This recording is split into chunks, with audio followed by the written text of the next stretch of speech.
Vous êtes dans les studios d'ici Beyrouth. Merci d'être avec nous pour Ici l'entretien. Je reçois aujourd'hui Marouane Sehnaoui, le président de l'Ordre de Malte. Merci d'être avec nous. Et nous allons parler de la visite du pape qui s'annonce historique, Léon XIV, qui vient au Liban du 30 novembre au 2 décembre. Et bien sûr, nous parlerons aussi de votre institution, l'Ordre de Malte, dont le siège est à Rome, donc pas loin du Vatican. C'est la première visite d'État de ce pape. Est-ce que c'est important que ce soit le Liban? Et pourquoi c'est le Liban? Je pense d'abord que c'est une excellente initiative et une grande initiative pour le Liban à partir du moment où on est disponible en tant que Libanais à recevoir l'importance de cette initiative. Le Liban n'a pas été visité par le pape François, alors qu'il le fut par le pape Benoît XVI et par Saint Jean-Paul II. On va en parler. On va en parler. Et lui, pour sa première visite... Pourquoi il a décidé que le Liban, c'est sa première visite? Parce que je pense qu'il a voulu recentrer la foi où elle s'est trouvée au départ, lorsque la Terre Sainte fut accordée par le Seigneur à Saint-Pierre, qu'il a transmise aujourd'hui, entre autres, à notre pays. Mais hélas, on en parlera peut-être. Il faut quand même constater que la Terre Sainte est vidée de sa chrétienté. Bah oui, c'est ça, parce que on pensait que voilà, il n'y a plus que quelques chrétiens au Liban. Ceux d'Irak sont partis, ceux de Syrie sont partis, et il n'y en a plus qu'au Liban. Je vais vous raconter une anecdote. Il ne perd pas son temps en venant nous voir. Donc, au contraire, je pense qu'il ne perd pas son temps du tout. Il s'installe sur le socle sur lequel il doit être. Je commence par une petite c'est pas une blague. Une anecdote. Même pas une anecdote. J'avais l'habitude de voir dernièrement, et avant qu'il ne décède, le pape François.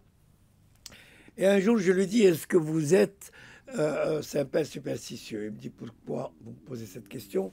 Je dis, parce que j'espère, comme on dit chez nous, dans 100 ans.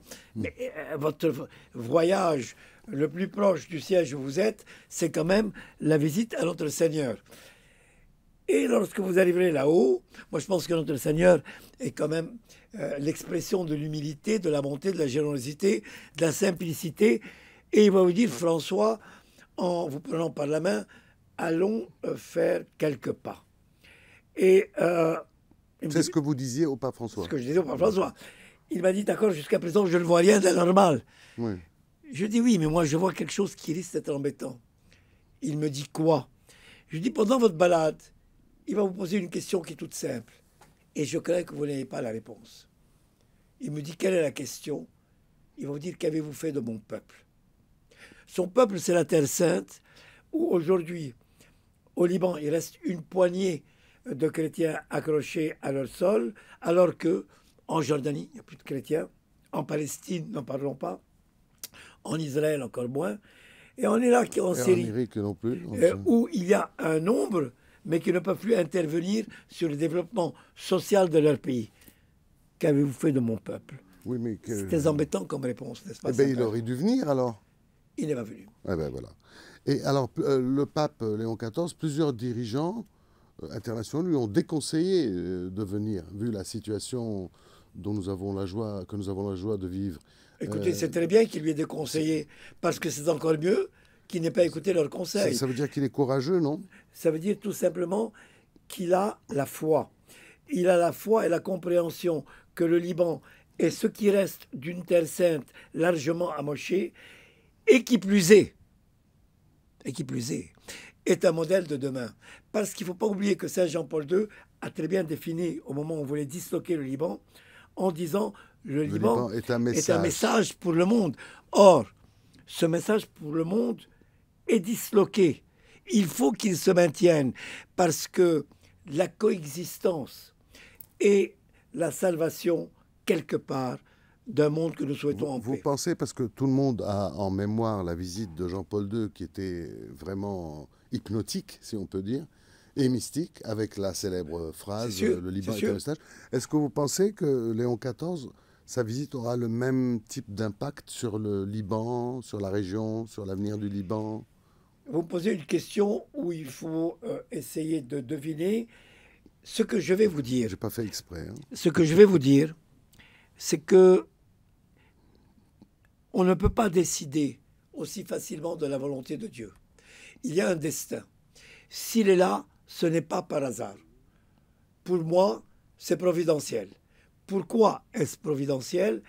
Parce que il vient dans un pays qui cherche à retrouver une forme de souveraineté qui ne peut passer que par l'existence libre et salutaire du chrétien de l'Évangile, c'est-à-dire celui qui s'ouvre à tout le monde. Le fait qu'il vienne veut dire qu'il y croit.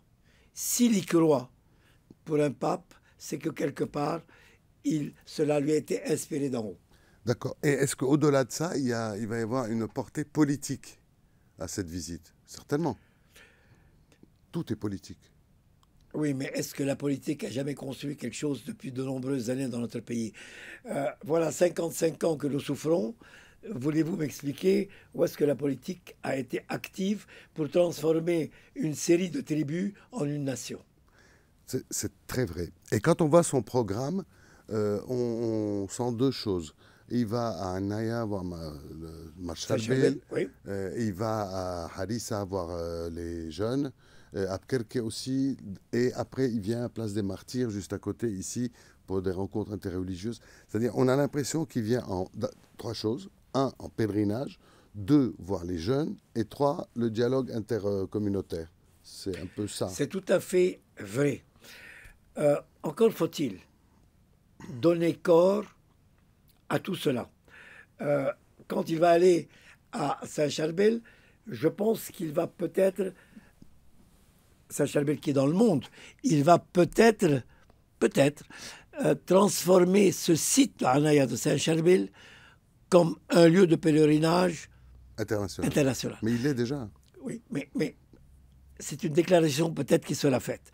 Je ne suis pas dans ses secrets et ce n'est pas moi qui lui ai fait ses préparatifs. Mais je pense qu'il le fera.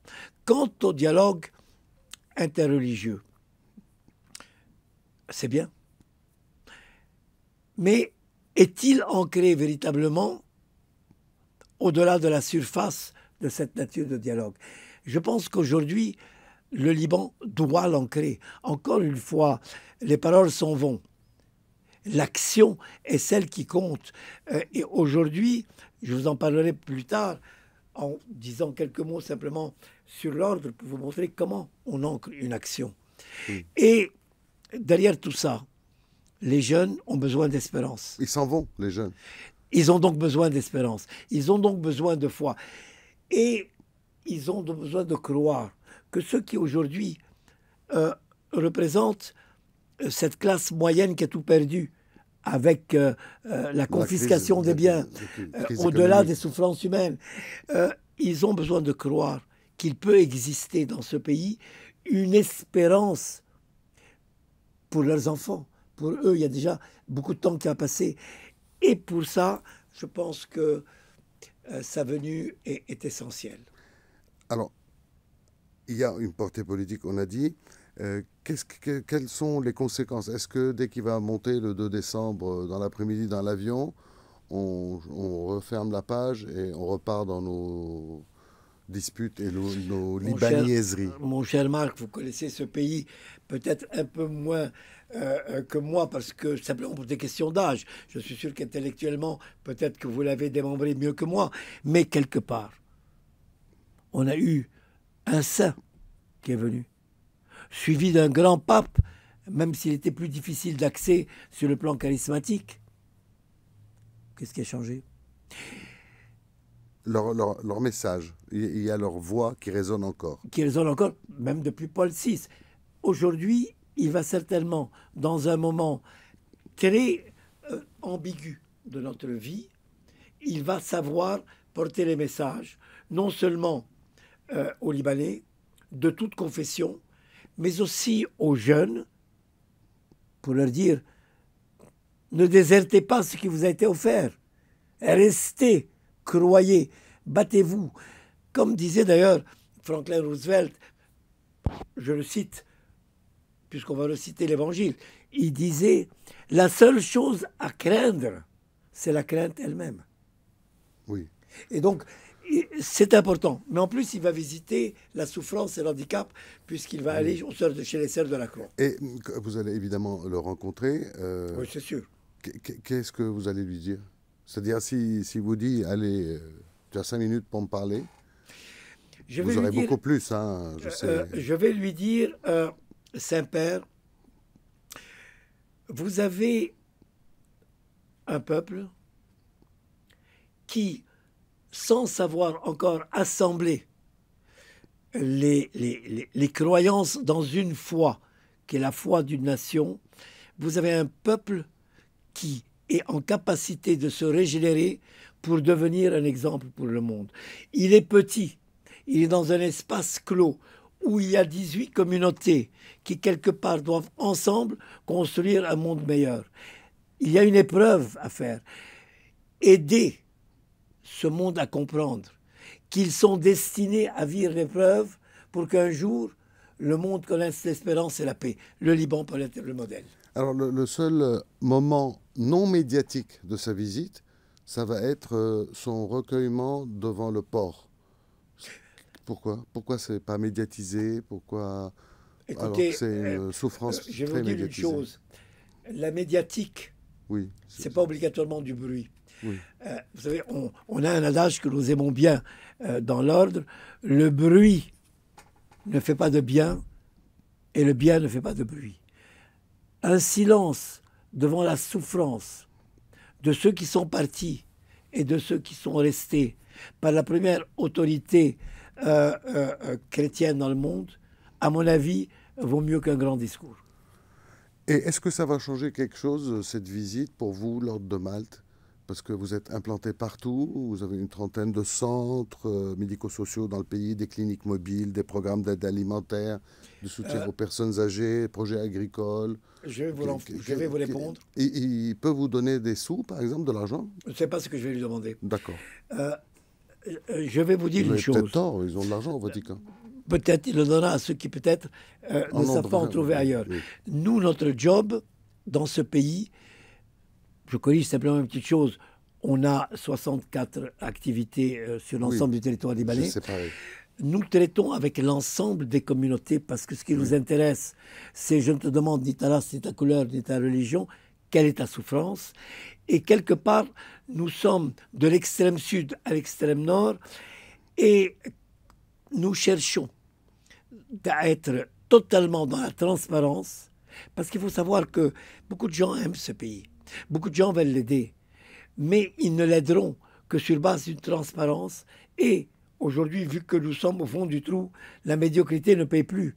Il faut la grande qualité. Pour cela, il faut du professionnalisme. Mais, même si vous sortez des plus grandes universités du monde, vous ne pourrez pas servir l'ordre si vous n'avez pas l'engagement. Et quelque part, ce que je dis souvent, c'est vrai qu'il faut faire des calculs pour savoir comment on va survivre.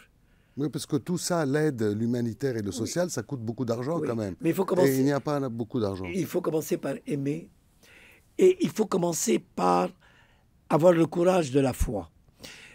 La foi, c'est pas s'amuser à faire des sites de croix chaque 10 minutes ou aller à l'église, s'agenouiller, se lever et sortir comme si rien ne s'est passé. La foi, c'est surtout ne pas se sentir dans une zone de confort. La foi n'est pas confortable. La foi implique du courage pour prendre des risques. Si vous pensez avoir la foi, un verre de whisky à la main dans un canapé bien feutré avec une cheminée qui vous chauffe aux orteils, vous êtes juste à côté de la vérité. La foi, c'est autre chose. D'accord. C'est une belle image, ça. C'en est une. Oui. Il y a beaucoup de belles images et il faut savoir qu'aujourd'hui, se battre, c'est se battre avec son cœur d'abord. Les chiffres suivront. Si vous mettez les chiffres en avant, vous ne ferez rien. En tout cas, merci beaucoup pour ces belles phrases et ces phrases d'espoir que vous avez données à ceux qui nous regardent sur Ici Beyrouth. Merci d'avoir été notre invité. À bientôt. On se voit peut-être lors de la visite Sur le du terrain pape. de l'action. C'est un Oui. privilège. Merci à vous. Merci beaucoup. Que Dieu vous garde. Merci. Merci, que Dieu vous garde aussi. Et restez sur Ici Beyrouth et This is Beyrouth pour toutes les infos dans tous les domaines, sur toutes nos plateformes.